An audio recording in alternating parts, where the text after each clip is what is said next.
더불어민주당 국회의원 신보라입니다. 만나서 반갑습니다.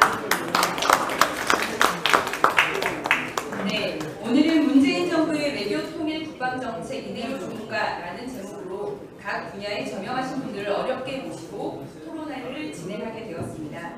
네, 우리가 어제부터 문재인 정부 100일에 대해서 릴레이 토론회를 계속하고 있습니다. 어제는 조세 정책에 대해서 토론했습니다만은 오늘은 외교, 국방, 안보에 대해서 전문가 여러분들을 모시고 또 우리 의원님들과 심도 깊은 토론회가 개최될 것으로 이렇게 기대를 하고 있습니다. 어제 저희 자유한국당은 의원총회를 열고 의원들의 만장일치로 전술핵 배치를 당론으로 결정을 했습니다. 이것의 의미는 급변하는 동북아 정세에서 우리의 생존권을 보장하는 중장기적 전략에서 저는 의미가 있다고 저는 생각을 하고 있습니다. 전술핵 배치에 대해서 실현 가능성에 대해서 여러 가지 논란이 있긴 합니다만은 저희들이 이 과정에서 저는 미국과 중국이 어떠한 반응을 보일 것인가에 대해서 주의 깊게 관찰을 해 나갈 것입니다. 문재인 대통령도 트럼프 미국 대통령과의 정상통화에서 원자력 추진 잠수함 도입에 대해서 언급을 한 바 있고 어제 이낙연 총리도 필요성에 대해서 공감하는 말씀을 한 바가 있습니다. 이것에 대해서 관심을 갖고 앞으로 전술핵 배치에 대한 논의에서 많은 전문가들과 또 앞으로의 여론 형성에 우리 당이 기여를 해 나갈 것이다 하는 말씀을 드리겠습니다. 두 번째로 지금 정부 저희 오늘 100일 정부 출범에 대한 토론회가 됩니다만은 이 분야에 대해서는 저희들은 한마디로 안보는 먹통이고 또 북핵은 무능이다 하는 100일 평가를 내릴 수밖에 없다 이런 말씀을 드립니다. 대통령 스스로도 6.25 이후에 최대의 위기라고 얘기를 하고 있지만 저희들은 정작 6.25 이후에 최대의 안보 무능 정권이다 이런 생각을 하지 않을 수 없다 이렇게 생각합니다. 그 이유는 전자파와 소음이 검출이 안 됐는데도 사소한 이유로 사드 배치를 지금까지 전혀 추진 없이 지연하고 있다는 점. 두 번째는 성주 골프장 일대에는 아직도 사실상 국가 공권력의 마비 상태가 벌어지고 있다는 점. 또 강경화 장관, 또 문재인 대통령 특보, 또 조명균 통일부 장관, 또 정의용 국가안보실장 등 외교 안보 라인이 북핵 경험이 없는 이런 실패한 그 자주파들이 포진을 하고 있다는 점도 우리의 시각을 갖고 있습니다. 가장 백미는 그 북한의 ICBM이 발사되어 있는데도 불구하고 외국과 정상과의 그 정상 통화는커녕 오대산에서 SNS로 통해서 관광객과 사진을 찍고 있는 대통령의 모습이 국민들 눈에는 안보 불감증의 정권에 대한 우리의 시각을 나타내는 백미였다. 저는 이렇게 생각합니다. 세 번째로는 문재인 정부 출범 이후에 대한민국의 안보의 근간인 한미 동맹과 의 관계에서 서로 상호 신뢰의 균열의 조짐 내지는 흔들림이 있지 않나 하는 우리의 시각을 갖고 있습니다. 지금 대한민국 건국 이래 세종로에 있는 그 주한 미국 대사관에 대해서 극렬 좌파들이 포위 시위를 하고 있습니다. 미국이 어떻게 생각을 할 것인지에 대해서도 우리가 깊이 생각을 해봐야 될 거고 문재인 대통령 특보는 북핵 동결 시에는 한미 군사훈련을 축소할 수 있다 이런 발언을 통해서 중국과 똑같은 얘기를 하고 있는 대통령 특보에 대해서 우리가 어떻게 판단을 해야 될 것인가. 어저께 뉴욕타임즈의 보도가 나왔습니다마는 문재인 대통령의 경축사에 대해서 한반도 군사 그 행동 시에는 한국의 그 동의가 필요하다는 대통령의 발언이 있자 미국은 트럼프 대통령에 대한 직접적인 비난이라고 해석할 정도다 하는 것이 뉴욕타임즈에 또 실려 있습니다. 하여튼 이러한 것이 혹시 우리 한미 동맹 간의 그동안의 신뢰관계에 흔들림을 조짐을 보이는 것이 아니냐, 이런 걱정거리가 또 생겼다는 말씀을 드립니다. 또 네 번째로는 문재인 대통령이 이 환상적 통일관, 또 그릇된 대북관, 또 이렇게 비현실적인 대화 구걸에 얽매여서 우리가 국민들이 느끼는 두렵고 또 두려운 이런 안보관을 가진 정권이 아니냐 하는 데에 대한 걱정거리라고 저는 말씀을 드립니다. 이 베를린 구상에 대해서도 북한은 이미 장꼬대 같은 궤변이라고 일축을 했는데도 불구하고 우리는 계속 대화와 제재의 병행이라는 이런 잘못된 접근을 하고 있는 것이 국제사회에서 우리 대한민국이 북한에 대한 잘못 인식을 하고 있는 거 아니냐 하는 코리아 패싱에 연결될 수 있다는 우려의 시각도 배제할 수 없습니다.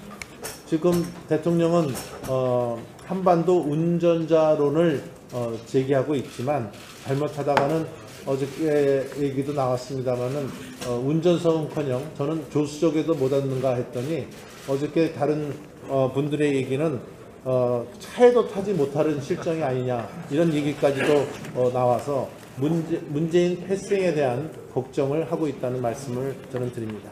저는 결론적으로 이 사드 배치 완수라든지 한미동맹 강화, 또 국제사회의 대북 제재, 이런 측면에서 우리 문재인 정부가 안보 정책에서 근본적인 대전환이 최대의 과제가 아닌가, 이렇게 생각을 합니다.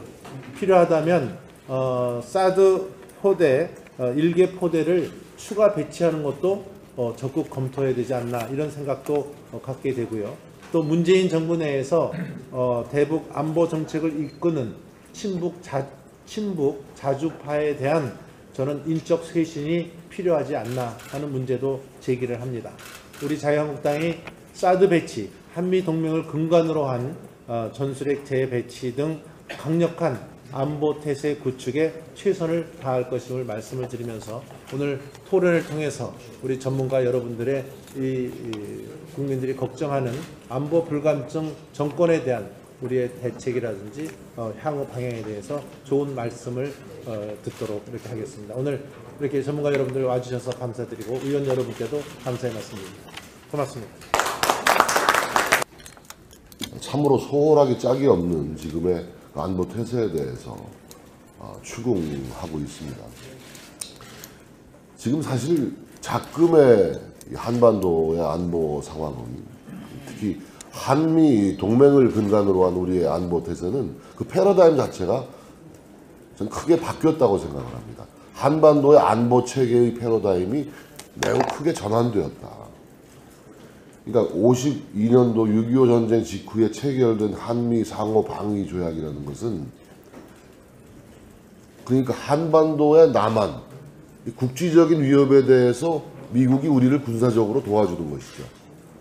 근데 북한이 ICBM을 개발하고 실전 배치 상황까지 간 상황에는 완전히 패러다임이 바뀌는 거죠. 국지적인 위협이 아니라 미국은 본토에 대한 직접적인 위협을 느끼는 상황으로 바뀐 거거든요. 그러니까 저희는 우리 대표께서도 한미 동맹 강화를 말씀하셨는데, 이 52년도에 체결된 국지적 위협을 근간으로 한 한미 방위 상호 조약을 좀 더 강화하는 쪽으로 개정해야 된다. 예를 들어서 미국과 네토 간의 이 조약은 즉시 개입이 돼 있어요. 자동 개입이. 자동 개입 후 의회 승인인데, 우리는 의회 승인을 받고 협의와 합의를 거쳐서야만 군사적인 그 조력이 가능하도록 되어 있기 때문에 굉장히 늦어요. 중국과 북조선, 북한과의 관계는 즉시 개입입니다. 자동 개입이 되어 있어요. 근데 지금의 우리 한미 동맹 체계는 자동 개입이 아니잖아요. 이 부분에 대해서 이 안보 패러다임이 완전히 바뀐 상황에서 52년도에 체결된 한미 상호 방위 조약을 근본적으로 재검토하고 개정하는 노력을 기울여야 되겠다. 그리고 이제 국민들이 불안해하는 게 이제 과연 핵전쟁이 터질까 말까도 하지만, 사실 제가 불안해하는 것은 그 북한의 장사정포, 다연발 로켓포, 이게 불안합니다. 이게 우리 수도권으로 쏟아져 올 때 당장 이걸 대응할 방법이 없어요. 방법이. 패트리엇으로 뭐 이걸 뭐 막는다? 수천 발 보유하고 있는데 이걸 막을 방법이 없는데 얼마 전에 우리 저 동료 의원님 한 분이 이스라엘 가가지고 아이언돔이라는 방어 체계에 대해서 공부를 하고 오셨더라고요. 그래서 제가 그 국방부에도 이 사드 체계 배치에 그 경비도 20분의 1밖에 듣질 않아요. 이스라엘과 헤즈볼라가 싸울 때 헤즈볼라가 하루에 3,000발의 미사일을 쏘았어요. 이스라엘의 피해가 딱 3명 죽었습니다. 이거 엄청난 효과가 있는 거거든요. 그러니까 이스라엘이 보유하고 있는 아이언돔 같은 그런 어떤 새로운 전략 자산 같은 거를 우리가 좀 새로운 개념으로 좀 고민해 볼 필요가 있다. 이렇게 생각합니다. 그리고 지금 패트리어트 2하고 3가 있는데 패트리어트 3는 미사일 요격 기능이 있는 겁니다. 그래서 그건 미군 부대에만 배치되어 있는데 패트리어트 2는 우리가 구입한 거예요. 독일산. 미사일 요격 기능이 없는 독일산 패트리어트 2입니다. 그때 우리가 패트리어트 3를 미국서부터 들여오자고 하니까 시민단체가 반대했어요. 들어놓았어요. 그리고 할 수 없이 독일산 패트리어트 2를 들여왔는데 이건 완전 무용지물이 돼버린 겁니다. 그래서 팩3 체계로 새로이 완비하는 거 이런 것도 우리가 빨리 대비태세를 좀 갖춰야겠다 생각합니다. 국민들이 많이 불안해하고 있고 우리는 전통적인 안보의 최우선 가치를 도운 정당으로서 국민들의 불안을 하루속히 해소할 수 있는 모든 노력, 최선의 노력을 다해야 된다고 생각하고 오늘 세미나에 임하겠습니다. 감사합니다. 어제 오늘 내일 국민의 입장에서 문재인 얘기를 평가하기 위해서 자유한국당에서 귀한 분들 모시고 이렇게 모임을 하고 있습니다. 어제 한 거는 먹고 사는 문제 얘기를 했습니다. 오늘은 죽느냐 사느냐 하는 안보, 외교, 통일 문제입니다. 국민들이 제일 관심 있는 것은 미국하고 김정은하고 전쟁 친다는데 대통령은 우리의 동의 없이는 절대 안 된다고 하는데 그러면 물어보는 데는 김정은인데 물어보든지 트럼프한테 물어보든지 두 가지인데 김정은인데 물어봐가지고 핵 쏘지 마라, 전쟁하지 마라, 우리가 동의 안 하면 쏘지 마라 했을 때 그거 듣겠느냐. 트럼프한테는 좀 약발이 맥힐 것 같은데 우리가 여러 가지로 트럼프를 압박하는 것은 한미 동맹이 금이 가서 어려워지지 않느냐 이런 걱정을 합니다. 트럼프가 취임하고 7개월이 됐는데도 주한미 대사를 임명하지 못하고 있습니다. 아마 이런 것들이 코리아 패싱, 문 대통령 패싱 이런 것들이 아닌가 이렇게 걱정이 됩니다. 어제 자유한국당에서 전술 핵 재배치를 당론으로 결정을 했습니다. 핵 잠수함에 대해서는 작년에 정진석 원내대표께서 주관이 돼서 잠수함에 핵을 연료로 하는 잠수함의 건조기한을 3년 땡기는 예산을 반영을 해놨고 그게 건조되면 거기다가 핵 미사일을 실으면은 SLBM이 된다, 핵 재배치가 된다 이렇게 생각합니다. 앞으로 이게 어떻게 추진해 나갈 것인가 하는 것에 대해서 곧 또 앞에 계시는 여러분들 모시고 또 토론회를 해서 하나하나 국민과 대화해 나가도록 하겠습니다. 정말 어려운 가운데 와주신 우리 이충군 이화여대 교수님, 이무성 명지대학 교수님, 유동열 우리 굳건하게 자유민주주의를 지켜주고 계시는 민주연구원의 자유민주연구원의 원장님 발제해 주셔서 정말 감사 말씀드립니다. 발제 못지않게 오늘 김서구 전 통일부 차관님 오셨는데요. 박관영 전 의장님하고 NDI 이 국가발전 포럼을 연구소를 만들어서 포럼을 지금 해오고 계시는 분입니다. 재성호 중앙대학 교수님, 조용기 고려대학 교수님 감사의 말씀드리고 앞으로 계속 좋은 말씀 듣고 저희들 공부해서 대정부 질문 이런 데 임하도록 하겠습니다. 오늘 함께 이렇게 주최해 주신 의원님들과 특별히 오늘 전체를 경제적으로 지원해주고 돈을 대주신 김대식 여의도 연구원장님께 감사의 말씀을 드립니다. 시간이 좀 흘렀습니다만은 이철우 정보 위원장님하고 또 최고위원이니까 짧게 뭐 좋은 정보 있으면 하나 좀 해주십시오. 네.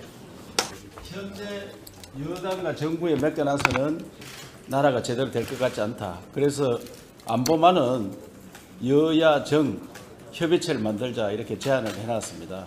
그래 아직까지 아무 대답이 없습니다. 제가 사드 지역의 김천 지역의 국회의원입니다. 그래서 사드가 배치되면 그 지역에 들어가서 살겠다 이래서 최근에 재원차 구한 여러 사람이 집을 한 채를 구했습니다. 그래서 오늘 아침에도 거기서 나와서 오는데 주민들 만나면 이런 이야기를 합니다. 전자파가 영향이 없을 정도로 미미하게 나왔다. 그렇게 이야기하니까 현재 포대 6개 중에 2개만 배치되어 있기 때문에 적게 나왔지 4개 더 배치되면 많이 나온다. 이렇게 이야기합니다.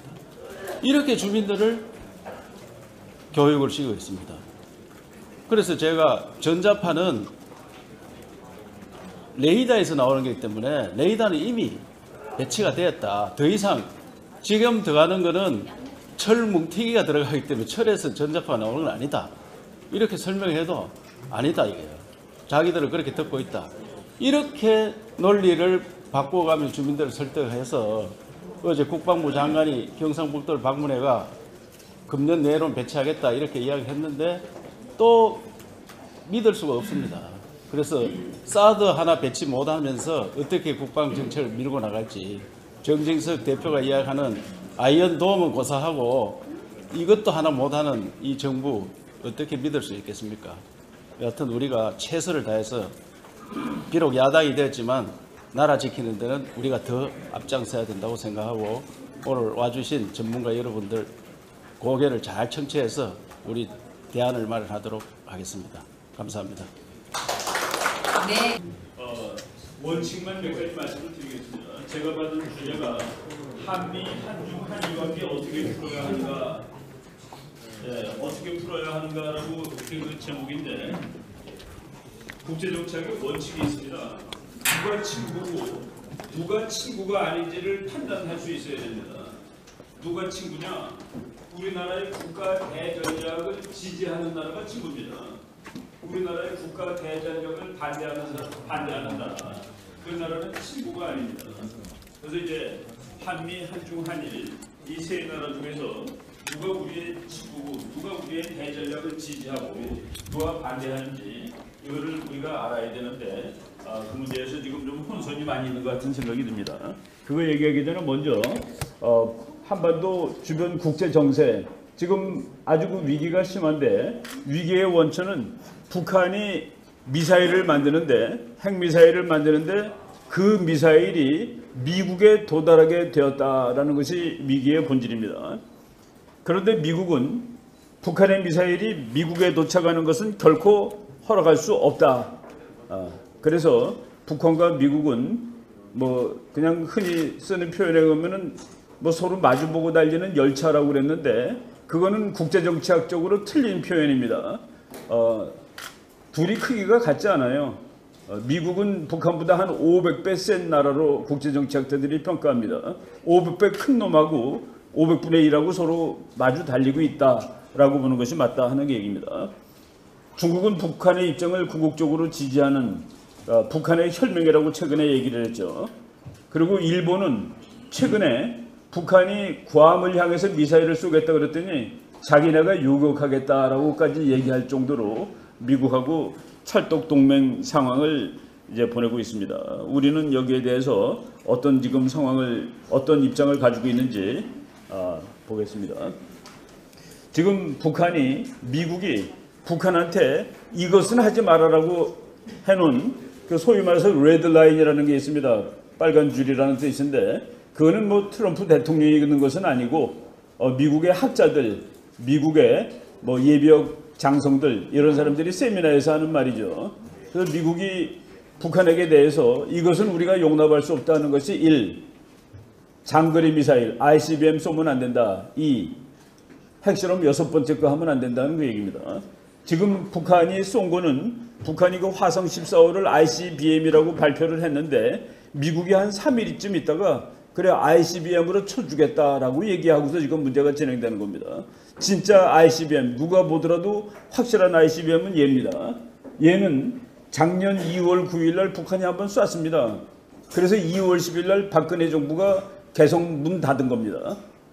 그런데 이거를 쏜 것은 아닙니다, 이번에. 그리고 그 다음 문제는 지금 북한이 5번 핵실험을 했는데 6번째는 아직 하지 않고 있다는 그런 얘기입니다.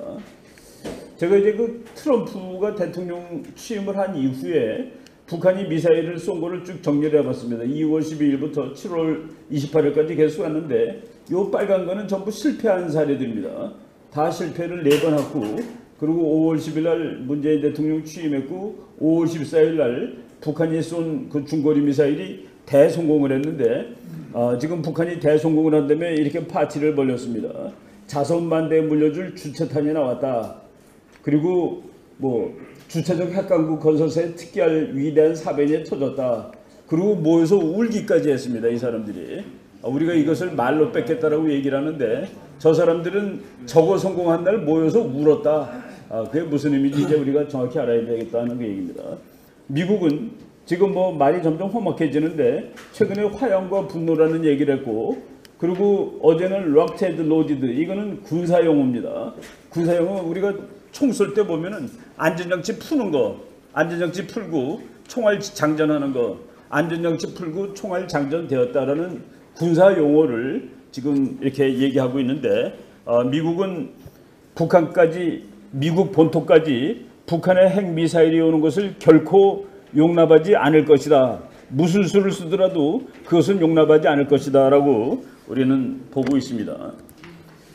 지금 뭐 미국의 그 안보 관리들이 북한에 대해서 표현한 겁니다. 로그, 깡패다는 얘기죠. 브루탈, 잔인한 정권이라고 얘기하고 그 정권이 미국까지 오는 핵을 갖는 것은 안 된다라고 얘기를 하고 있습니다. 여기서 우리가 그 북한이 왜 핵을 가져야 되는지를 한국 사람들이 정확히 모르는 것 같은데 그 얘기를 하겠습니다. 지금 뭐 북한은 왜 한국까지 오는 미사일을 미국까지 가는, 북한이 가진 미사일 중에서 미국까지 못 가면은 없는 거나 마찬가지입니다.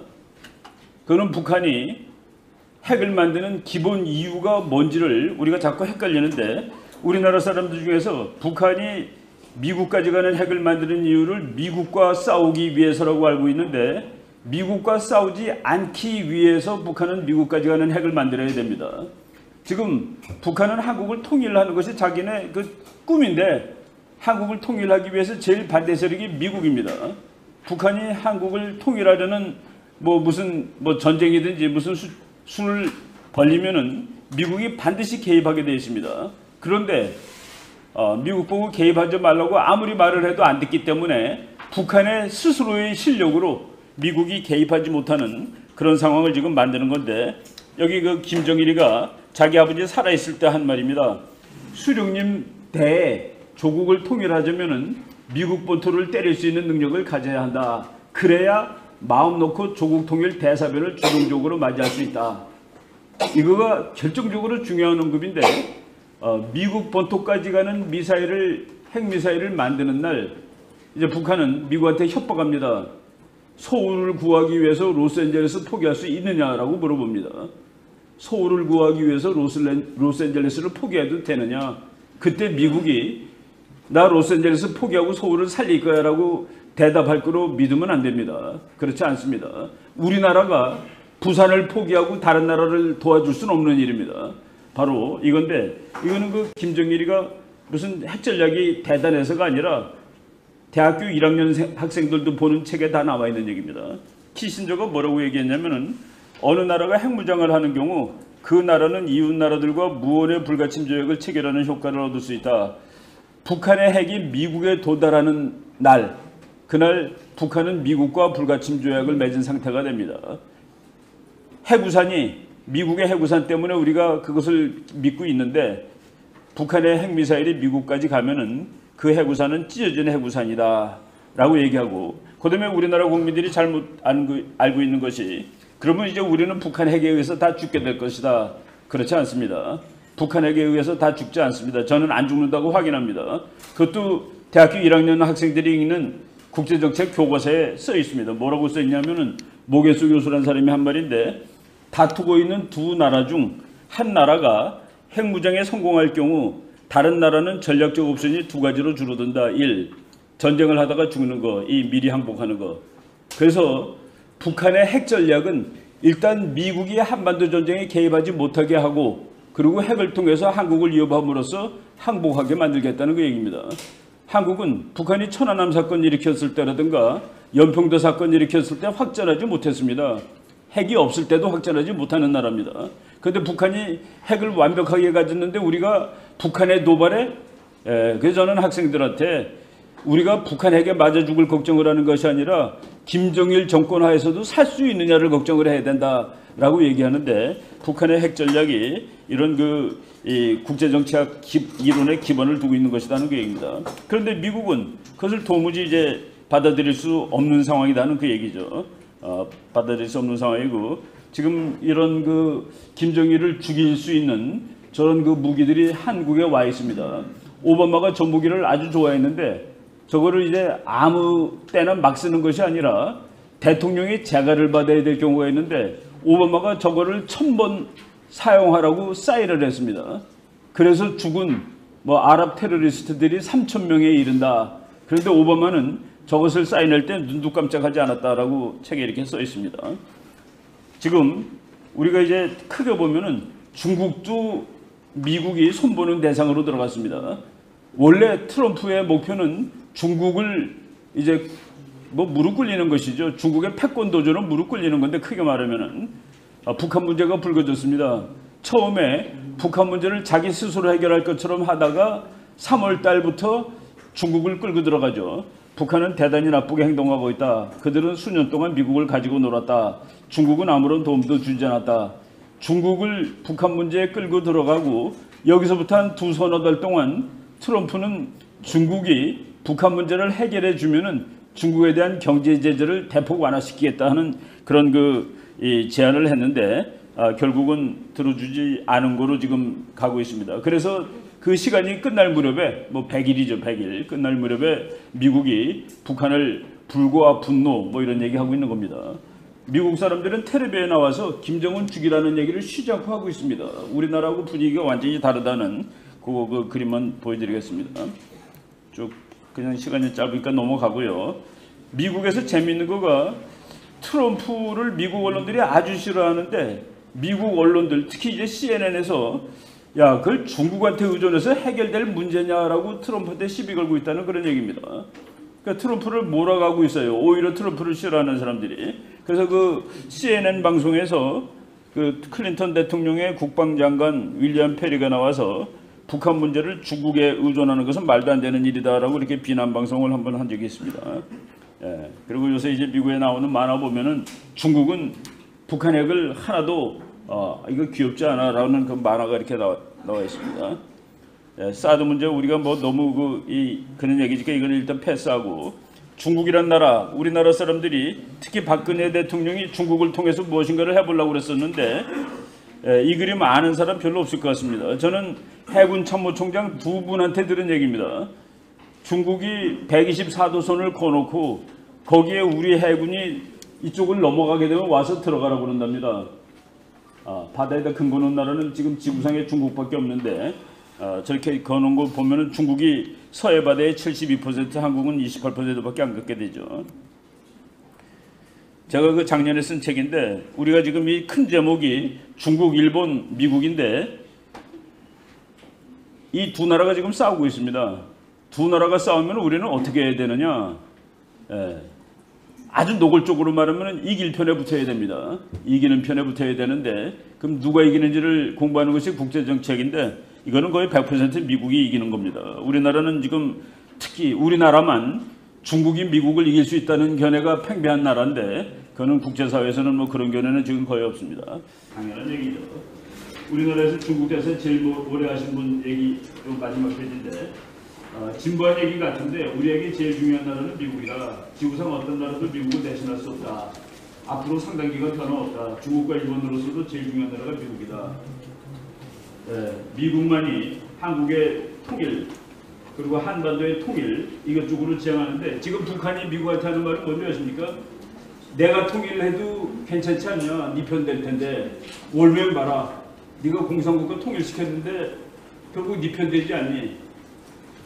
그게 이제 우리 학자들은 북한의 통미봉남 전략이라고 얘기하죠. 그거 가지고 우리가 이겼을 때 진정한 승리가 되고 통일이 될 수 있다고 보는 편입니다. 네, 여기까지 하겠습니다. 안녕하십니까. 명지대학교 정육과 임우성 교수입니다. 이 남북 관계, 특히 이제 현 정부의 북한 관계를 어떻게 봐야 되냐, 이 모두로서 딜레마적 현실이다. 아까 이 현실주의에서 보는 어떤 이 힘의 관계인 딜레마도 있지만은 그와 함께 동시에 저희가 좀 생각해 봐야 될 것이 이제 존재론적 안보 딜레마라는 이론이 있습니다. 즉, 자기가 누구인가, 우리 같으면 이제 자유민주주의 국가고, 북한 같으면 사회주의 공산주의 국가, 이와 같은 자기의 정체성, 어떻게 보면 그게 가장 중요한 것입니다. 실제로 이제 우리가 이 대외 정책을 펼침에 있어서 실제로 이 전쟁이 임박했을 때 그 상황만 논의하는 것이 아니라 그 전체에 어떤 맥락이 있는 것을 이해하는 것이 중요한데, 그런 점에서 이제 우리가 이 안보 딜레마가 있는데, 현재 정부도 이와 같은 지금 논리를 펴고 있고, 그 논리 속에서 모든 대외 정책을 하고 있고, 심지어 다른 정책도 하고 있다는 것을 우리가 좀 이해할 필요가 있다. 그렇기 때문에, 근데 또 한 가지 문제가 뭐냐면은, 자신은 어떤 평화적인 통일을 해야 된다는 대화 개입의 방법론을 쓰는데, 그게 또 딜레마가 있는 거죠. 왜냐하면은 이론이 현실 속에 반드시 반영되지 않습니다. 그렇지만 이제 지금 현재 정부에서는, 또는 일각의 어떤 학자들이나 어떤 정치학 이방관들은 그것이 현실에 반영되고 현실을 바꿀 수 있다고 생각합니다. 대표적인 학파들이 이제 프랑크푸르트 학파들인데, 사실 그렇지 않습니다. 그건 하나 이론일 뿐이지. 그 같은 딜레마 있고, 마지막에 이제 갖고 있는 이제 딜레마가 뭐냐면, 이제 최근에 이제 연세대 문정인 교수가 말했던 균형자의 딜레마인데, 이것은 사실 10년 전에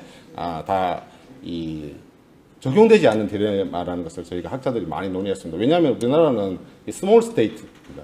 상대적으로 약소국이죠. 약소국은 균형자의 역할을 할 수 없습니다.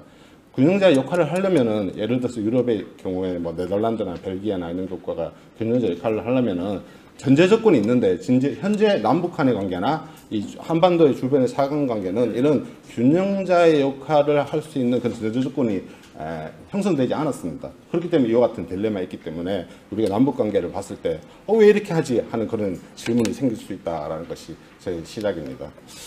그래서 이제 최근에 이제 몇 개, 100일밖에 안 됐어요. 몇 가지 정도의 이제 대북 선언을 했습니다. 정책을 했고, 가장 이제 구체적인 게 베를린 선언인데, 이 국제 정치학에서 이와 같은 논의를 뭐라고 하냐면은 정치적 제도화라고 합니다. 조금 어려운 political institutionalization인데, 이것이 새롭진 않습니다. 이렇게 제가 이제 주요 내용을 5개, 4가지 제안했는데, 어제도 이제 말씀하셨습니다.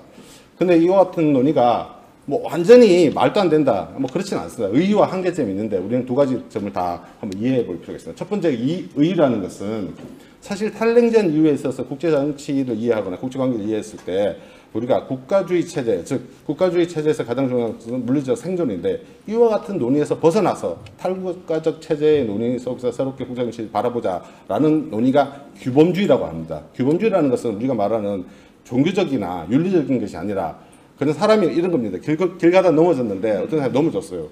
규범적이라는 것은 그 사람을, 만약에 우리가 합리적인 사람이면 밟고 지나가야 돼요. 빨리 가야 되기 때문에. 근데 규범적이라는 것은 그 사람 그냥 최소한 일으켜서 주든지 아니면 비켜가야 되는 게 규범적이라는 겁니다.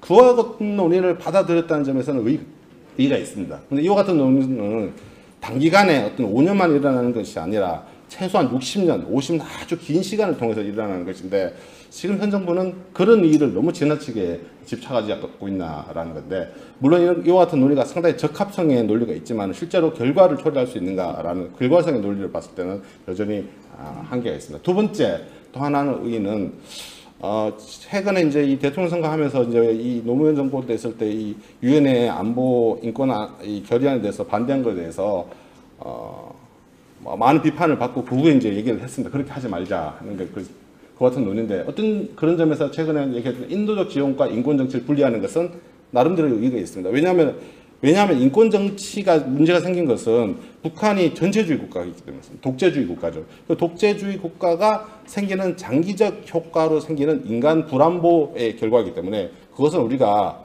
유엔을 통해서 여러 가지 방법을 통해서 비판을 해야 됩니다. 그렇지만 인도적 지원은 좀 다릅니다. 물론 이제 인도적 지원을 했을 때 사후 관리나 실제로 어떻게 될 것인가에 대해서는 여러 가지 또 방법론적 문제가 있지만 이와 같은 점에서는 의의가 있습니다. 그럼에도 불구하고 또 다른 한계점이 있습니다. 최근에 있었던 베를린 선언 같은 건 상당히 이제 레토릭이다. 선언일 뿐이다. 그럼 새로운 선언인가? 전혀 그렇지 않다는 거죠. 이때까지 뭐 과거 정부에서 했던 선언과 뭐가 다른가? 전혀 다르지 않은 선언이라는 점에서 첫 번째 우리가 한번 생각해 봐야 될 것입니다. 왜냐하면은 구체적이고 장기적인 로드맵이 없다는 거죠. 물론 거기서는 단계적이고 포괄적이라고 하지만은 단계적이고 포괄적이라는 논의에 있어서 단계적이라는 게 영어로 말하면 phased and approach인데 그 점에 대해서 논의가 분명하지 않습니다. 제가 이제 나중에 후미에서 좀 더 말씀드리겠습니다. 두 번째, 아까 제가 좀 말씀드렸듯이 뭐 독일의 학자들이나 여러 국제정치학자들이 봤을 때 한국의 이 남북 정책에 있어서 가장 큰 문제점은 뭐냐면은 그 컨텐트가 아니라 연속성의 문제입니다.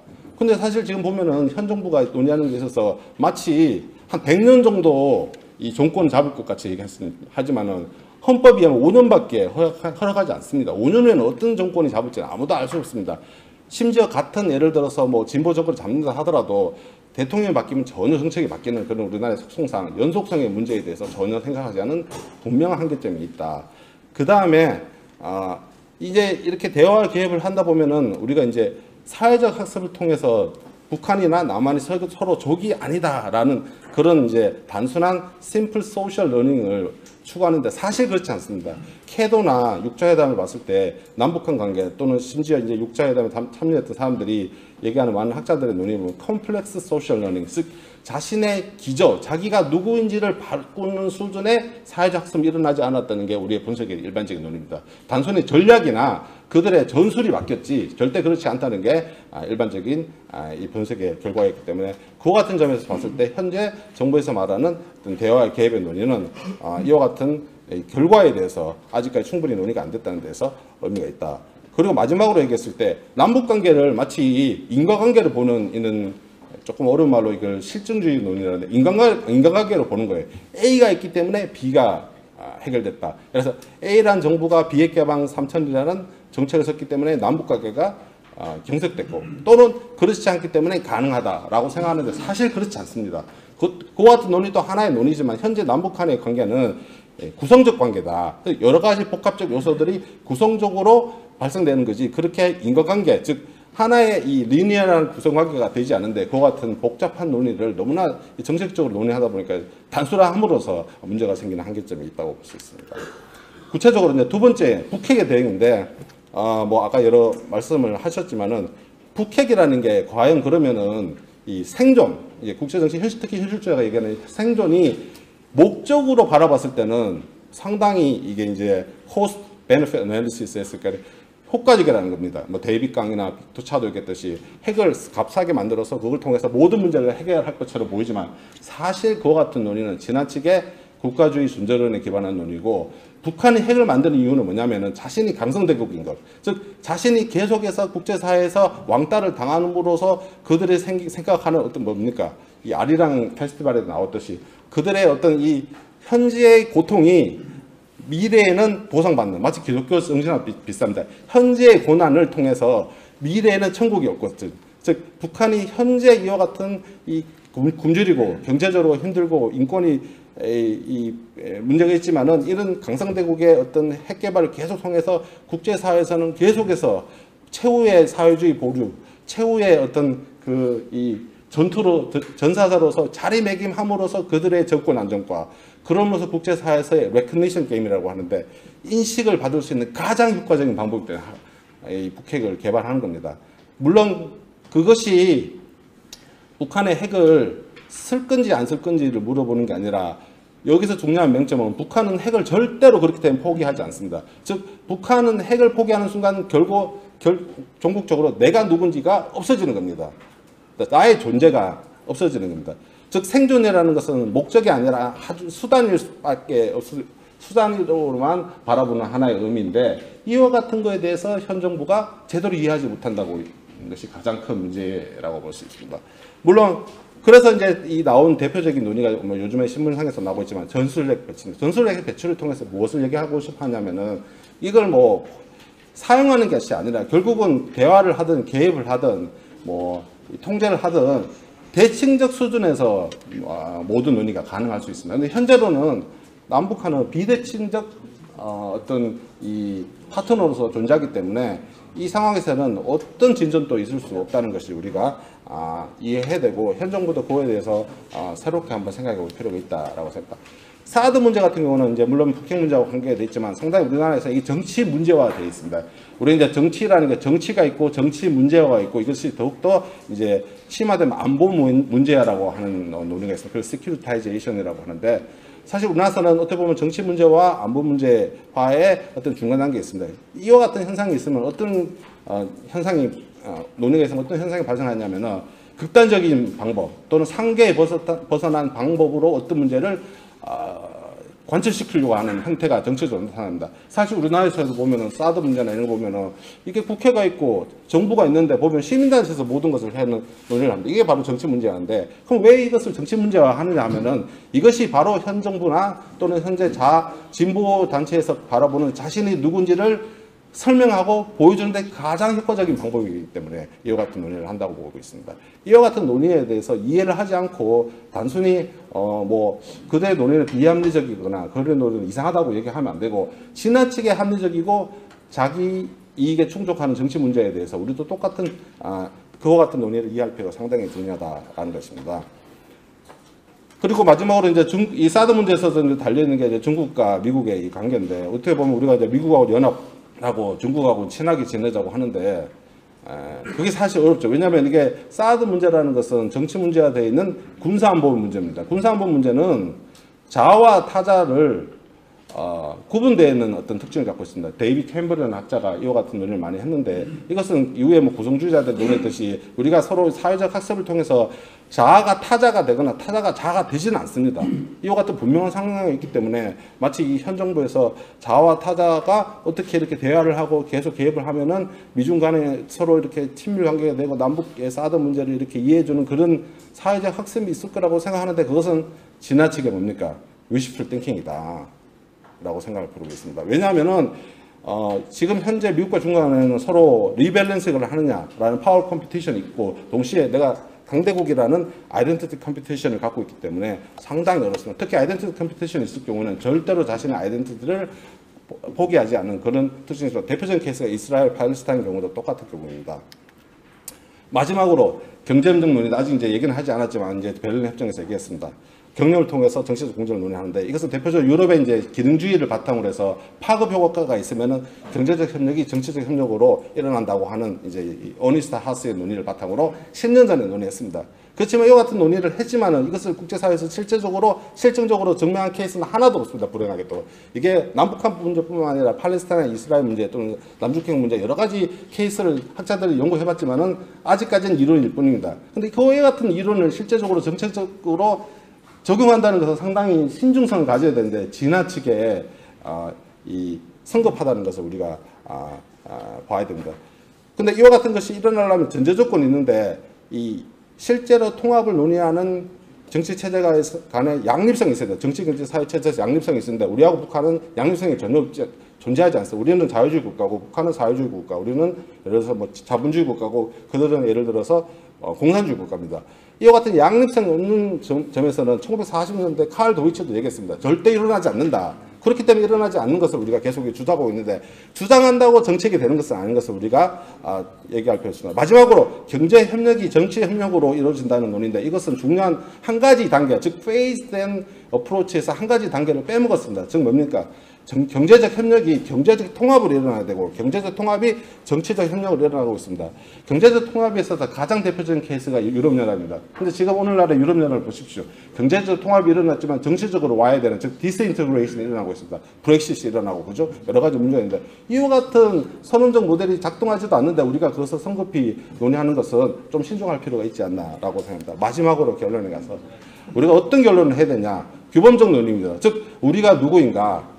여러 다양한 사회에서는 민주사회에서는 다양한 정체성이 존재해야 됩니다. 진보도 필요하고 보수도 필요하고 뭐 한국당 같은 경우 당연히 보수적 가치 원칙을 중요하는 거기에 대한 자기의 정체성 진지하게 노력이 되게 필요하다고 저는 생각합니다.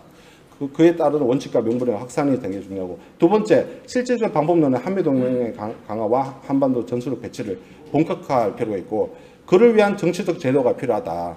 즉 대칭적 군사력에 기반한 대화에 필요한 제도를 계속해서 발휘해야 된다. 그것은 어떻게 여러 가지 방법이 있습니다. 예를 들어서 다자주의도 있고 양자주의도 있고, 뭐 육자회담일 수도 있고 다르게 될 수도 있고, 또는 남북한의 관계일 수도 있고, 이와 같은 것은 다 상당히 이제 장기적으로 논의되고, 뿐만 아니라 이 유럽연합과 같은 아니스트 브로커, 즉 한반도에 직접적 이해관계가 없는 그런 행위자에 대해서도 우리가 한번 선례적 사에 대한 논의가 필요합니다. 마지막으로 우리가 통일을 논의하는데, 통일이라는 것은 근원적으로 국가의 주권을 포기하는, 생존을 포기하는 논의인데, 그와 같은 논의는 우리가 국가라는 체제를 유지해서는 불가능합니다.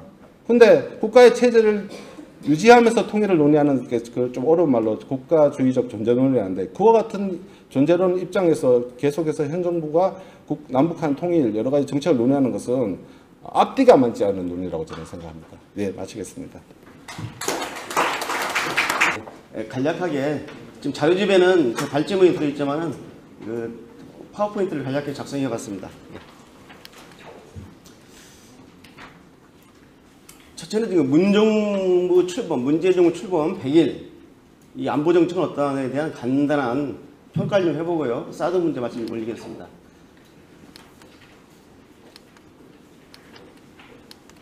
지금 그 한마디로 말하면 아까 우리 이철우 정부위원장께서 평가를 했는데, 문재인 정부 100일 안보 정책 매우 위험합니다. 매우 위험합니다.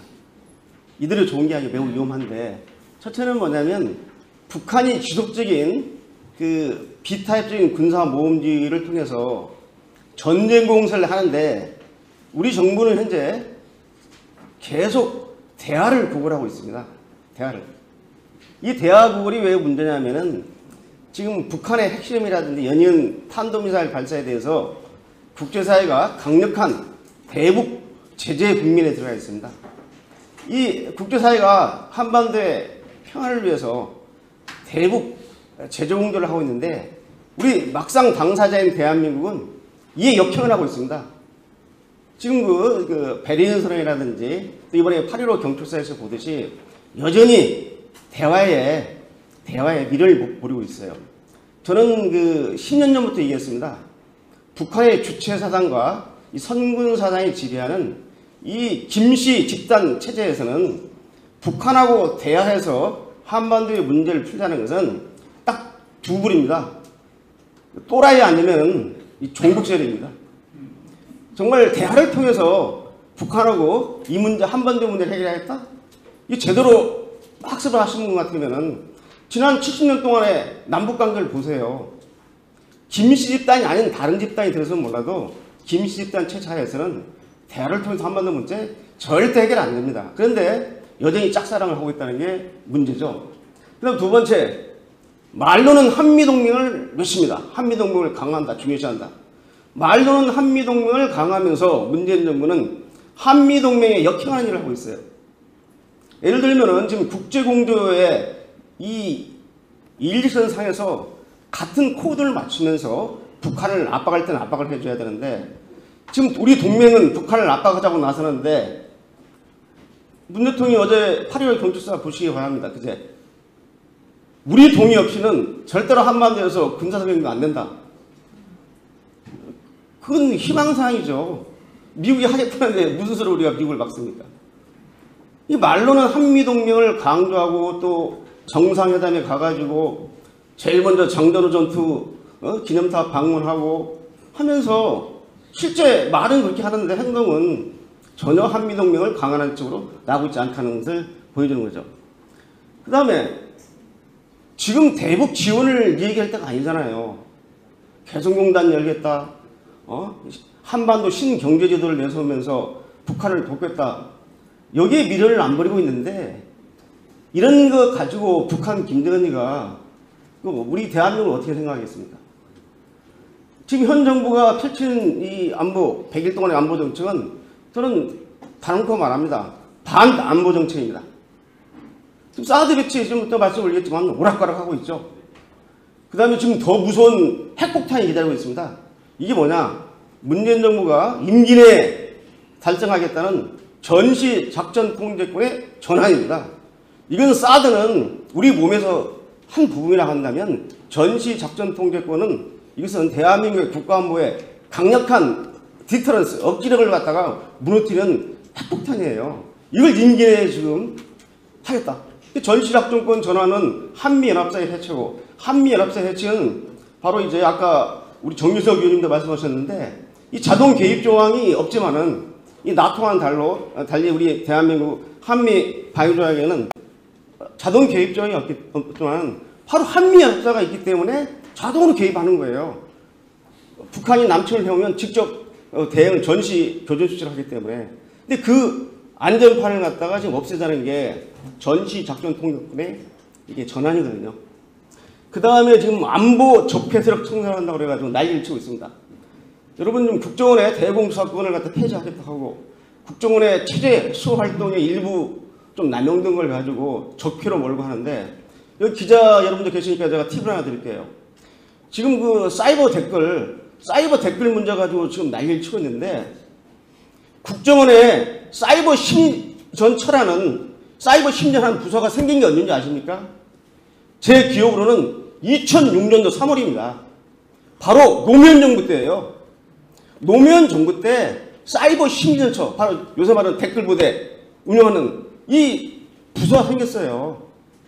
그러면 나는 그 부서를 잘 만들었다고 생각합니다. 비록 노무현 정부지만은 이 사이버 공간을 활용한 안보위의 활동에 대응하기 위해서 국정원이 사이버 심전처를 만들고 대응하는 것은 정말 이건 제대로 한 거예요.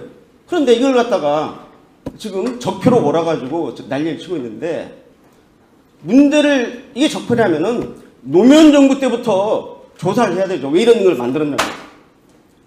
전혀 관심이 없잖아요. 당에서도 관심을 가져야 돼요. 왜 이런 일이 벌어졌는지. 그래서 지금 그 총체적인 그 안보 위의 요인이 증폭하고 있다는 것이 판단입니다. 네. 지금 이 사드 문제와 관련된 최근의 안보 위협 점정 상황을 보게 되면 지금 제일 좀 무서운 게 뭐냐면 김정은의 정책 결정 패턴입니다. 김정은의 정책 결정 패턴이 즉흥적이고 돌발적이고 충동적이에요. 자, 북한이 김정은의 명령에 의해서 혹시 지금은 동쪽에서 서쪽으로, 서에서 동쪽으로 미사일 발사 실험을 하지만 북에서 남으로 미사일 발사를 라는 명령을 내렸을 때 그걸 막아줄, 저지할 세력이 없어요. 과거 장성택 시절에는 장성택이가 좀 말렸는데, 장성택을 처참하게 저렇게 처형한 이후에는 이 김정은의 무모한 결정에 브레이크를 걸 세력이 없습니다.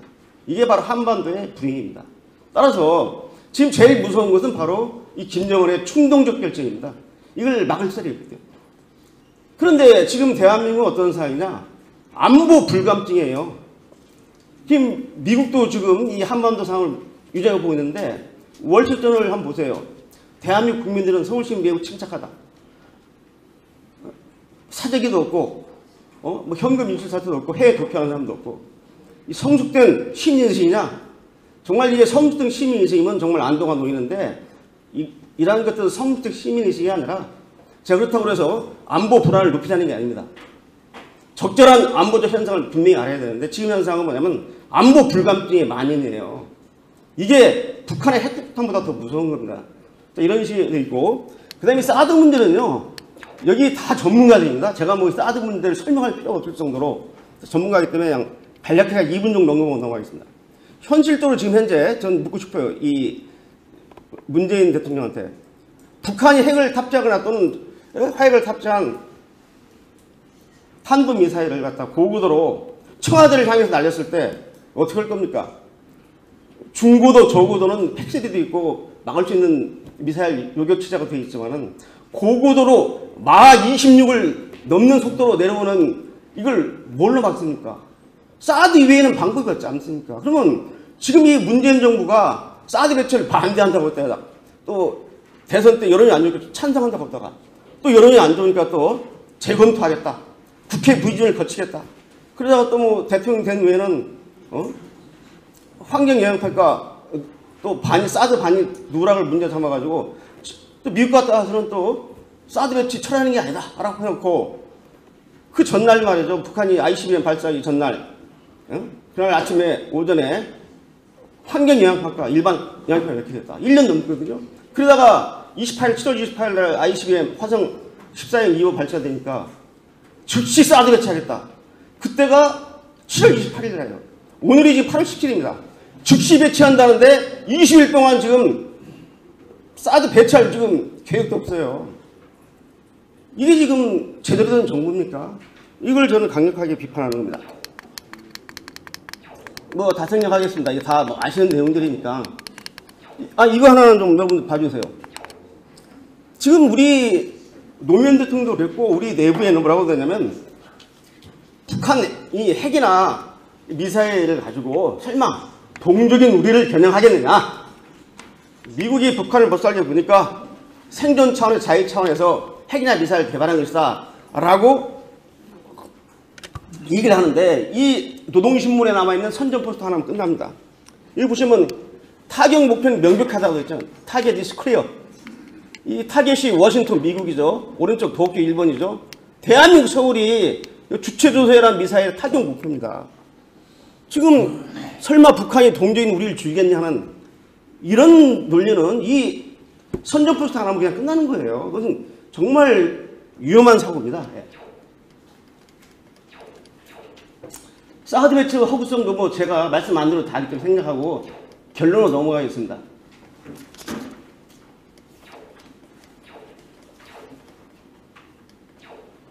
지금 자유한국당이 어떻게 대응하느냐 문제.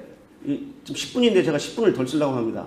앞에서 많이 시간을 소요했기 때문에. 첫째는 지금 대한민국의 안보 전선을 자꾸 대한민국 때 북한, 일부에서는 남한 대 북한인데 대한민국 때 북한 1대1의 싸움으로 보는데 지금 한반도의 안보 구도는 1대1의 싸움이 아닙니다. 1대2의 싸움입니다. 대한민국 대 북한 플러스 종북 세력. 종북 세력은 문의는 대한민국 국민인데 조국이 북한이에요. 지금 우리가 1대2의 싸움. 앞에 있는 저 북한, 우리 뒤통수에 있는 저 종북 세력하고 싸우고 있는 형국입니다. 이러한 상황에서 저는 이 한반도의 이 정치 지형을 어떤 분들은 자유민주주의 대 전체주의 대결을 보고 있지만은 저는 현재 이 한반도의 정치 구도는 보수 진보 이 틀로 가면 우리가 집니다. 보수에 대한 부정적이기 그렇기 때문에 이제는 자유민주주의 대 자유민주주의와 민중민주주의의 싸움입니다. 지금 현재 이 문재인 정부는 민중민주주의 정권이에요. 자유민주주의 정권입니다. 이 민중민주주의는 뭐냐? 자본주의에서 사회주의로 이동하는 과다단계의 권력이고 그게 바로 민중 권력입니다. 지난번 헌법재판소에서 통합진보당의 진보적 민주주의가 바로 민중민주주의고 이게 바로 위헌 이념이라고 해서 해산을 결정한 거 아니겠습니까? 바로 이 문재인 정부는 민중민주주의 정권, 민중정권이에요. 자유민주주의 정권이 아닙니다. 이렇게 확실한 그 대적관을 가지고 우리가 자유한국당에 나서야 된다고 봅니다. 자, 결론적으로 어떻게 해야 되느냐? 우리 자유한국당이 오늘 이러한 그 정책 토론을 갖는 것 자체가 한반도 안보의 유중함을 직시한 걸로 저는 긍정적으로 생각합니다. 또 사드 대책위원회를 만들고 직접 정우택 원내대표가 위원장을 맡고 지금 계속 일을 해오고 있는데 해서 일단은 한반도 안보 상황을 확실히 좀 아셔야 되고요. 두 번째는 뭐냐면 이제 자유한국당이 8월 내에 우리 17일이니까 8월 내에 사드 배치 끝내라. 저 일주일도 안 걸립니다. 저 배치하는 거. 만만하면 5일 내. 분명히 7월 28일 날 대통령이 국가안전 보장 회의에서 뭐라고 했습니까? 즉시 사드 배치를 지시를 했는데 지금 20일 지났는데 아직도 강간무소식이 이게 즉시 배치입니까? 그래서 자유한국당은 8월 말까지 사드 배치를 완료해라. 청와대에 떨어지는 고고도로 발사되는 떨어지는 이 미사일을 어떻게 할 것이냐 말이에요. 두 번째는 지금 사드 배치를 반대하는 불법 세력이 지금 그 한미동맹 상징인 미 대사관을 포위하는 시위를 하고 있고 또 성주 사드 기절 막고 심지어는 경찰차를 갖다가 민간인이 검문하는 이런 백주 대낮 이런 일이 벌어지고 있는데 자유한국당 제가 사드 특위에서 몇 번 말씀드렸는데 뭐가 됩니까? 당장 경찰청을 방문해서 국방부를 방문해서 장관, 청장 만나가지고 이러한 불법 세력을 왜 방치하느냐? 이거 이틀 내에 처리 안 하면은 당신들 다 직무유기로 다 사후초의 고발 조치하겠다 라고 의린자리라도 놔야 되지 않습니까? 그냥 뭐 성명이나 보내고 전화 한 통 넣어서 되겠어요? 총장한테, 장관한테? 이제 모 의원님께서 정치는 말로 하는 것이라고 그랬는데 제가 정치는 말, 행동 다 같이 해야 됩니다. 불법적인 일 안 하면 돼요. 합법적인 틀에서 우리가 할 수 있는 모든 걸 동원해서 이런 일, 안보 위기를 극복하는 자세를 보여줘야지 국민적 지지를 다시 우리가 회복하는 겁니다. 그 다음에 사드 배치 망원록은 지금 저희 특위에서 지금 작업을 하고 있습니다. 그래서 사드 특위가 완료되는 이달 말에는 사드 배치 망원록이 발간이 될 겁니다. 작업을 하고 있고, 끝으로 제가 좀 주문하고 싶은 중국의 사드 폐악질에 대해서 이제 우리 당 차원에서 강력하게 지금 그 모든 관광객 중지시키고 불매운동하고, 심지어 해외에서도 롯데 면세점은 안 갑니다. 일본에 있는 롯데 면세점을 중국 관광객들이 일본을 점령하고 있는데, 일본 긴자에 있는 롯데 면세점은 안 가고 그 옆에 있는 미시코시 백화점은 중국인들이 바글바글해요. 이러한 상황을 좀, 이러한 고통을 좀 이해를 하시는지 강력하게 나와야 된다. 그래서 오늘 제가 간략하게 말씀 올렸습니다. 감사합니다. 6분 귀한 말씀 감사합니다. 헷갈리는 게 핵 동결, 북한의 핵 보유국으로 인정해주면서 대화하자. 이거 굉장히 위험하다는 게 모든 분들의 생각입니다. 또 그렇다고 또 현실적으로 핵폐기를 시켜서 할까지는 힘이 딸리는데, 오늘 이렇게 이 생각을 정리를 해주는 게 결국은 중국보다는 한미동맹 강화를 해가면서, 또 우리 어제 우리 원내대표께서 회의 주셔서 했던 전술핵을 가능성이 어떻든지 간에 일단은 추진을 하자. 추진하는데 일단은 잠수함을 핵을 연료로 하는 핵 잠수함부터 건조가 지금 진행되고 있기 때문에, 거기다가 전술핵을 실으면은 우리도 SLBM이 되고, 그러면은 대화 자체가 되지 않겠느냐 하는 이런 생각을 해왔는데, 좀 부족하고 더디다 하는 지적 가슴에 담겼습니다. 좀 더 분발하고 사드 배치 빨리 할 수 있도록 더 속도를 내겠습니다. 고맙습니다. 마치면서 식사 좀 준비를 했으니까 제가 모시겠습니다. 전부 다 참석하는 분들. 예, 이것으로 마치겠습니다. 감사합니다.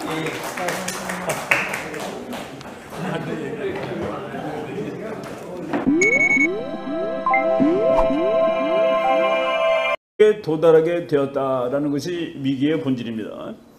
그런데 미국은 북한의 미사일이 미국에 도착하는 것은 결코 허락할 수 없다. 그래서 북한과 미국은 뭐 그냥 흔히 쓰는 표현에 보면은 뭐 서로 마주보고 달리는 열차라고 그랬는데, 그거는 국제정치학적으로 틀린 표현입니다. 둘이 크기가 같지 않아요. 미국은 북한보다 한 500배 센 나라로 국제정치학자들이 평가합니다. 500배 큰 놈하고 500분의 1하고 서로 마주 달리고 있다라고 보는 것이 맞다 하는 얘기입니다. 중국은 북한의 입장을 궁극적으로 지지하는 북한의 혈맹이라고 최근에 얘기를 했죠. 그리고 일본은 최근에 북한이 괌을 향해서 미사일을 쏘겠다 그랬더니 자기네가 요격하겠다라고까지 얘기할 정도로 미국하고 찰떡 동맹 상황을 이제 보내고 있습니다. 우리는 여기에 대해서 어떤 지금 상황을, 어떤 입장을 가지고 있는지 보겠습니다. 지금 미국이 북한한테 이것은 하지 말아라고 해놓은 그 소위 말해서 레드라인이라는 게 있습니다. 빨간 줄이라는 뜻인데, 그거는 뭐 트럼프 대통령이 그런 것은 아니고 미국의 학자들, 미국의 뭐 예비역 장성들, 이런 사람들이 세미나에서 하는 말이죠. 그래서 미국이 북한에게 대해서 이것은 우리가 용납할 수 없다는 것이 1. 장거리 미사일 ICBM 쏘면 안 된다. 2. 핵실험 6번째 거 하면 안 된다는 그 얘기입니다. 지금 북한이 쏜 거는, 북한이 그 화성 14호를 ICBM이라고 발표를 했는데 미국이 한 3일쯤 있다가 그래 ICBM으로 쳐주겠다라고 얘기하고서 지금 문제가 진행되는 겁니다. 진짜 ICBM, 누가 보더라도 확실한 ICBM은 얘입니다. 얘는 작년 2월 9일 날 북한이 한번 쐈습니다. 그래서 2월 10일 날 박근혜 정부가 개성 문 닫은 겁니다. 그런데 이거를 쏜 것은 아닙니다, 이번에. 그리고 그 다음 문제는 지금 북한이 5번 핵실험을 했는데 6번째는 아직 하지 않고 있다는 그런 얘기입니다. 제가 이제 그 트럼프가 대통령 취임을 한 이후에 북한이 미사일을 쏜 거를 쭉 정리를 해봤습니다. 2월 12일부터 7월 28일까지 계속 왔는데 요 빨간 거는 전부 실패한 사례들입니다. 다 실패를 4번 했고, 그리고 5월 10일 날 문재인 대통령 취임했고 5월 14일 날 북한이 쏜 그 중거리 미사일이 대성공을 했는데 지금 북한이 대성공을 한다며 이렇게 파티를 벌였습니다. 자선반대에 물려줄 주체탄이 나왔다. 그리고 뭐 주체적 핵강국 건설사에 특기할 위대한 사변이 터졌다. 그리고 모여서 울기까지 했습니다. 이 사람들이. 우리가 이것을 말로 뺏겠다라고 얘기를 하는데 저 사람들은 저거 성공한 날 모여서 울었다. 그게 무슨 의미인지 이제 우리가 정확히 알아야 되겠다는 그 얘기입니다. 미국은 지금 뭐 말이 점점 험악해지는데 최근에 화염과 분노라는 얘기를 했고, 그리고 어제는 락테드 로디드, 이거는 군사용어입니다. 군사용어 우리가 총 쏠 때 보면은 안전장치 푸는 거, 안전장치 풀고 총알 장전하는 거, 안전장치 풀고 총알 장전되었다라는 군사용어를 지금 이렇게 얘기하고 있는데 미국은 북한까지, 미국 본토까지 북한의 핵미사일이 오는 것을 결코 용납하지 않을 것이다. 무슨 수를 쓰더라도 그것은 용납하지 않을 것이다 라고 우리는 보고 있습니다. 지금 뭐 미국의 그 안보 관리들이 북한에 대해서 표현한 겁니다. 로그, 깡패다는 얘기죠. 브루탈, 잔인한 정권이라고 얘기하고 그 정권이 미국까지 오는 핵을 갖는 것은 안 된다라고 얘기를 하고 있습니다. 여기서 우리가 그 북한이 왜 핵을 가져야 되는지를 한국 사람들이 정확히 모르는 것 같은데 그 얘기를 하겠습니다. 지금 뭐 북한은 왜 한국까지 오는 미사일을 미국까지 가는, 북한이 가진 미사일 중에서 미국까지 못 가면은 없는 거랑 마찬가지입니다. 그거는 북한이 핵을 만드는 기본 이유가 뭔지를 우리가 자꾸 헷갈리는데, 우리나라 사람들 중에서 북한이 미국까지 가는 핵을 만드는 이유를 미국과 싸우기 위해서라고 알고 있는데, 미국과 싸우지 않기 위해서 북한은 미국까지 가는 핵을 만들어야 됩니다. 지금 북한은 한국을 통일하는 것이 자기네 그 꿈인데 한국을 통일하기 위해서 제일 반대 세력이 미국입니다. 그 주한 미국 대사관에 대해서 극렬 좌파들이 포위 시위를 하고 있습니다. 미국이 어떻게 생각을 할 것인지에 대해서도 우리가 깊이 생각을 해봐야 될 거고, 문재인 대통령 특보는 북핵 동결 시에는 한미 군사 훈련을 축소할 수 있다, 이런 발언을 통해서 중국과 똑같은 얘기를 하고 있는 대통령 특보에 대해서 우리가 어떻게 판단을 해야 될 것인가. 어저께 뉴욕타임즈의 보도가 나왔습니다마는 문재인 대통령의 경축사에 대해서 한반도 군사 행동 시에는 한국의 그 동의가 필요하다는 대통령의 발언이 있자 미국은 트럼프 대통령에 대한 직접적인 비난이라고 해석할 정도다 하는 것이 뉴욕타임즈에 또 실려 있습니다. 하여튼 이러한 것이 혹시 우리 한미 동맹 간의 그동안의 신뢰관계에 흔들림을, 조짐을 보이는 것이 아니냐, 이런 걱정거리가 또 생겼다는 말씀을 드립니다. 또 네 번째로는 문재인 대통령이 이 환상적 통일관, 또 그릇된 대북관, 또 이렇게 비현실적인 대화 구걸에 얽매여서 우리가 국민들이 느끼는 두렵고 또 두려운 이런 안보관을 가진 정권이 아니냐 하는 데에 대한 걱정거리라고 저는 말씀을 드립니다. 이 베를린 구상에 대해서도 북한은 이미 장꼬대 같은 궤변이라고 일축을 했는데도 불구하고 우리는 계속 대화와 제재의 병행이라는 이런 잘못된 접근을 하고 있는 것이 국제사회에서 우리 대한민국이 북한에 대한 잘못 인식을 하고 있는 거 아니냐 하는 코리아 패싱에 연결될 수 있다는 우려의 시각도 배제할 수 없습니다. 지금 대통령은 한반도 운전자론을 제기하고 있지만 잘못하다가는 어저께 얘기도 나왔습니다만은 운전석은커녕 저는 조수석에도 못 앉는가 했더니 어저께 다른 분들의 얘기는 차에도 타지 못하는 실정이 아니냐 이런 얘기까지도 나와서 문재인 패싱에 대한 걱정을 하고 있다는 말씀을 저는 드립니다. 저는 결론적으로 이 사드 배치 완수라든지 한미동맹 강화 또 국제사회의 대북 제재 이런 측면에서 우리 문재인 정부가 안보 정책에서 근본적인 대전환이 최대의 과제가 아닌가 이렇게 생각을 합니다. 필요하다면 사드 포대 1개 포대를 추가 배치하는 것도 적극 검토해야 되지 않나 이런 생각도 갖게 되고요. 또 문재인 정부 내에서 대북 안보 정책을 이끄는 친북 자주파에 대한 저는 인적 쇄신이 필요하지 않나 하는 문제도 제기를 합니다. 우리 자유한국당이 사드 배치, 한미 동맹을 근간으로 한 전술핵 재배치 등 강력한 안보 태세 구축에 최선을 다할 것임을 말씀을 드리면서 오늘 토론을 통해서 우리 전문가 여러분들의 이 국민들이 걱정하는 안보 불감증 정권에 대한 우리의 대책이라든지 향후 방향에 대해서 좋은 말씀을 듣도록 이렇게 하겠습니다. 오늘 이렇게 전문가 여러분들 와주셔서 감사드리고 의원 여러분께도 감사의 말씀드립니다. 고맙습니다. 참으로 소홀하기 짝이 없는 지금의 안보 태세에 대해서 추궁하고 있습니다.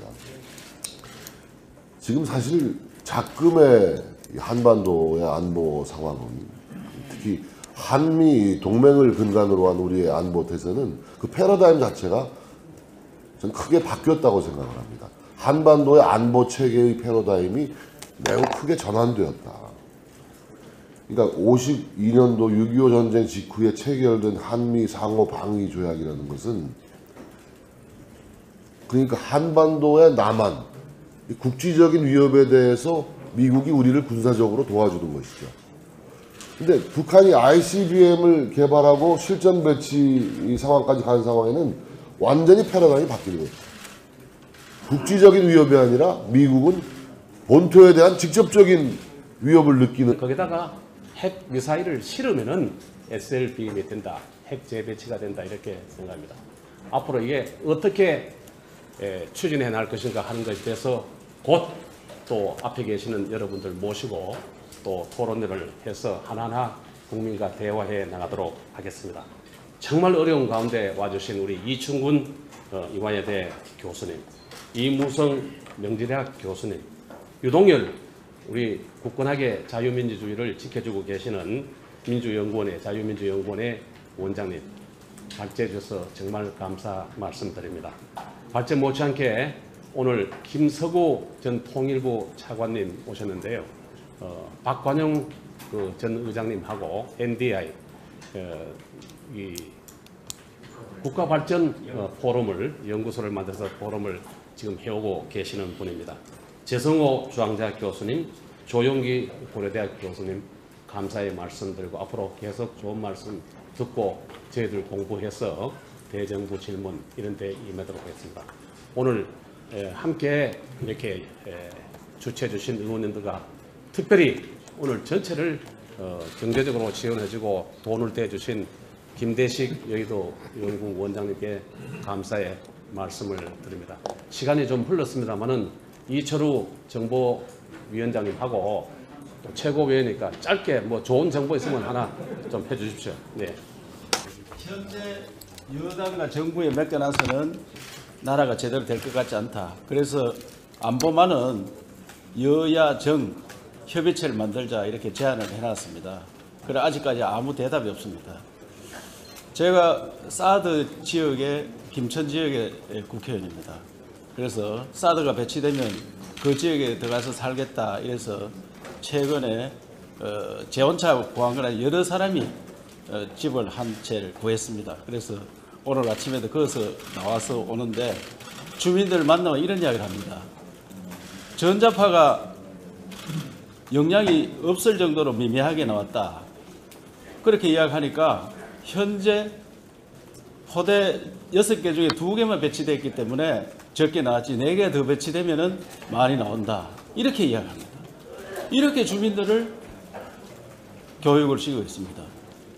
그래서 제가 전자파는 레이더에서 나오는 거기 때문에 레이더는 이미 배치가 되었다. 더 이상 지금 들어가는 거는 철 뭉티기가 들어가기 때문에 철에서 전자파가 나오는 건 아니다. 이렇게 설명해도 아니다 이거예요. 자기들은 그렇게 듣고 있다. 이렇게 논리를 바꿔가며 주민들을 설득해서 어제 국방부 장관이 경상북도를 방문해가 금년 내로는 배치하겠다 이렇게 이야기했는데 또 믿을 수가 없습니다. 그래서 사드 하나 배치 못하면서 어떻게 국방 정책을 밀고 나갈지 정진석 대표가 이야기하는 아이언돔은 고사하고 이것도 하나 못하는 이 정부 어떻게 믿을 수 있겠습니까? 여하튼 우리가 최선을 다해서 비록 야당이 되었지만 나라 지키는 데는 우리가 더 앞장서야 된다고 생각하고 오늘 와주신 전문가 여러분들 고개를 잘 청취해서 우리 대안을 마련하도록 하겠습니다. 감사합니다. 네. 원칙만 몇 가지 말씀을 드리겠습니다. 제가 받은 주제가 한미, 한중, 한일 관계 어떻게 풀어야 하는가, 어떻게 풀어야 하는가라고 그 제목인데 국제정책의 원칙이 있습니다. 누가 친구고 누가 친구가 아닌지를 판단할 수 있어야 됩니다. 누가 친구냐? 우리나라의 국가 대전략을 지지하는 나라가 친구입니다. 우리나라의 국가 대전략을 반대하는 나라, 그 나라는 친구가 아닙니다. 그래서 이제 한미, 한중, 한일 이 세 나라 중에서 누가 우리의 친구고 누가 우리의 대전략을 지지하고 누가 반대하는지 이거를 우리가 알아야 되는데 그 문제에서 지금 좀 혼선이 많이 있는 것 같은 생각이 듭니다. 그거 얘기하기 전에 먼저 한반도 주변 국제 정세 지금 아주 그 위기가 심한데 위기의 원천은 북한이 미사일을 만드는데 핵미사일을 만드는데 그 미사일이 미국의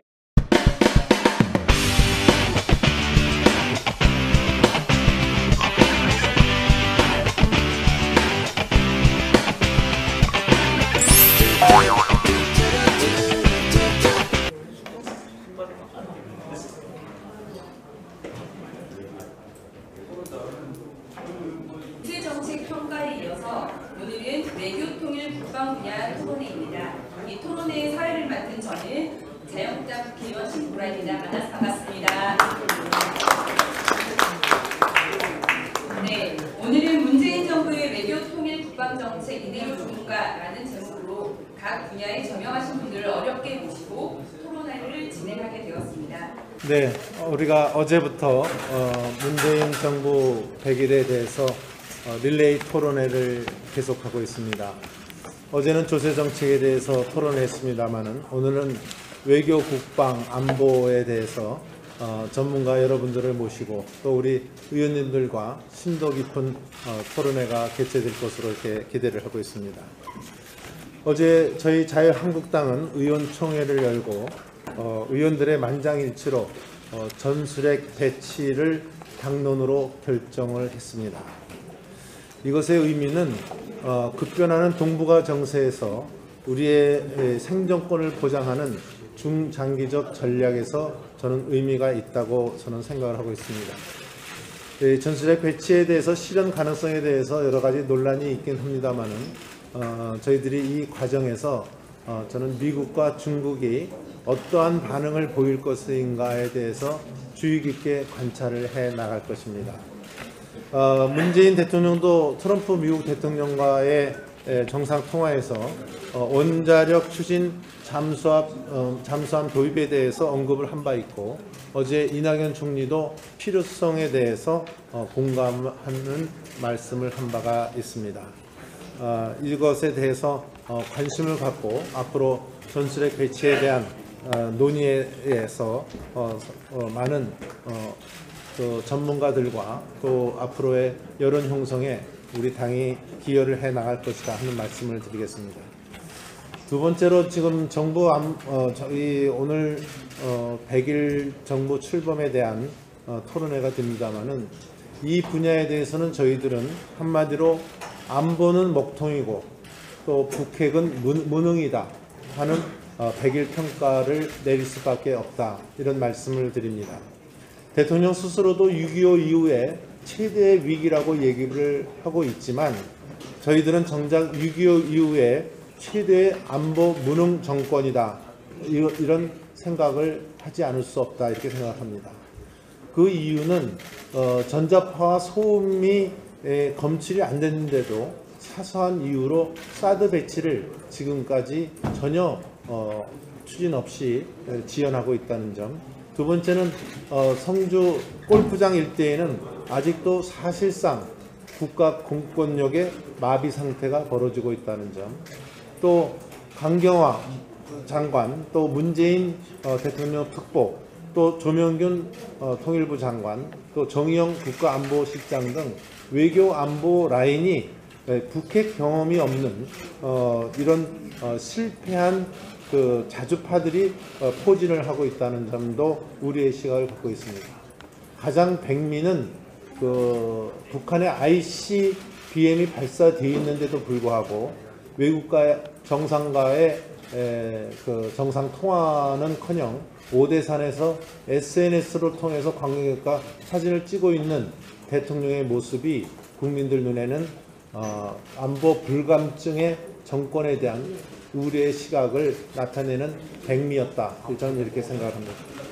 세 번째로는 문재인 정부 출범 이후에 대한민국의 안보의 근간인 한미 동맹과 의 관계에서 서로 상호 신뢰의 균열의 조짐 내지는 흔들림이 있지 않나 하는 우려의 시각을 갖고 있습니다.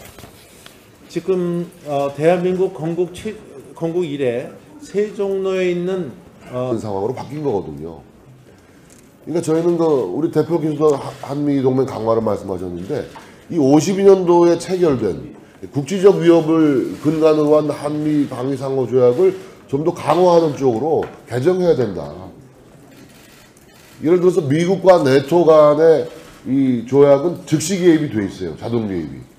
자동 개입 후 의회 승인인데 우리는 의회 승인을 받고 협의와 합의를 거쳐서야만 군사적인 그 조력이 가능하도록 되어 있기 때문에 굉장히 늦어요. 중국과 북조선, 북한과의 관계는 즉시 개입입니다. 자동 개입이 되어 있어요. 근데 지금의 우리 한미 동맹 체계는 자동 개입이 아니잖아요. 이 부분에 대해서 이 안보 패러다임이 완전히 바뀐 상황에서 52년도에 체결된 한미 상호 방위 조약을 근본적으로 재검토하고 개정하는 노력을 기울여야 되겠다.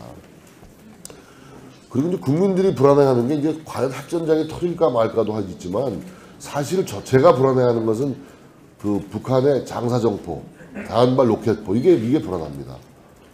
이게 우리 수도권으로 쏟아져 올 때 당장 이걸 대응할 방법이 없어요. 방법이.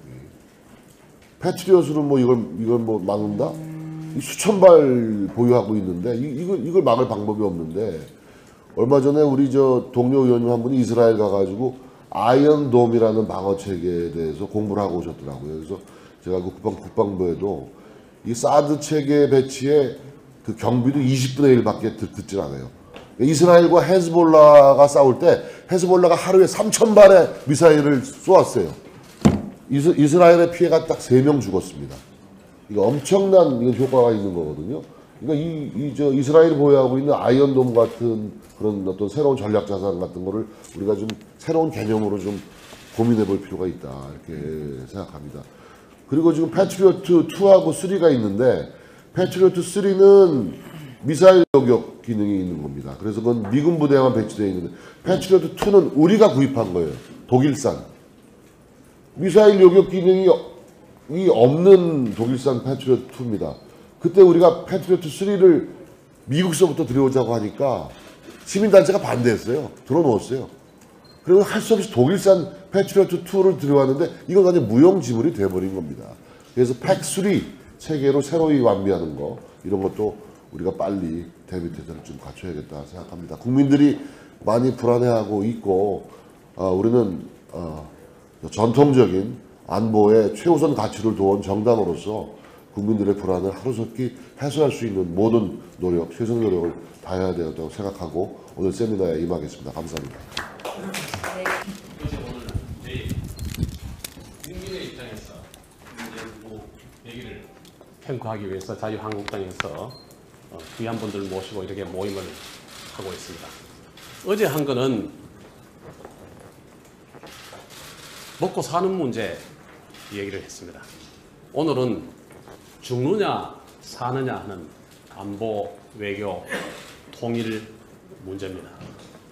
국민들이 제일 관심 있는 것은 미국하고 김정은하고 전쟁 친다는데 대통령은 우리의 동의 없이는 절대 안 된다고 하는데, 그러면 물어보는 데는 김정은인데 물어보든지 트럼프한테 물어보든지 두 가지인데, 김정은인데 물어봐가지고 핵 쏘지 마라, 전쟁하지 마라, 우리가 동의 안 하면 쏘지 마라 했을 때 그거 듣겠느냐. 트럼프한테는 좀 약발이 맥힐 것 같은데 우리가 여러 가지로 트럼프를 압박하는 것은 한미 동맹이 금이 가서 어려워지지 않느냐, 이런 걱정을 합니다. 트럼프가 취임하고 7개월이 됐는데도 주한미 대사를 임명하지 못하고 있습니다. 아마 이런 것들이 코리아 패싱, 문 대통령 패싱, 이런 것들이 아닌가 이렇게 걱정이 됩니다. 어제 자유한국당에서 전술 핵 재배치를 당론으로 결정을 했습니다. 핵 잠수함에 대해서는 작년에 정진석 원내대표께서 주관이 돼서 잠수함에 핵을 연료로 하는 잠수함의 건조기한을 3년 땡기는 예산을 반영을 해놨고, 그게 건조되면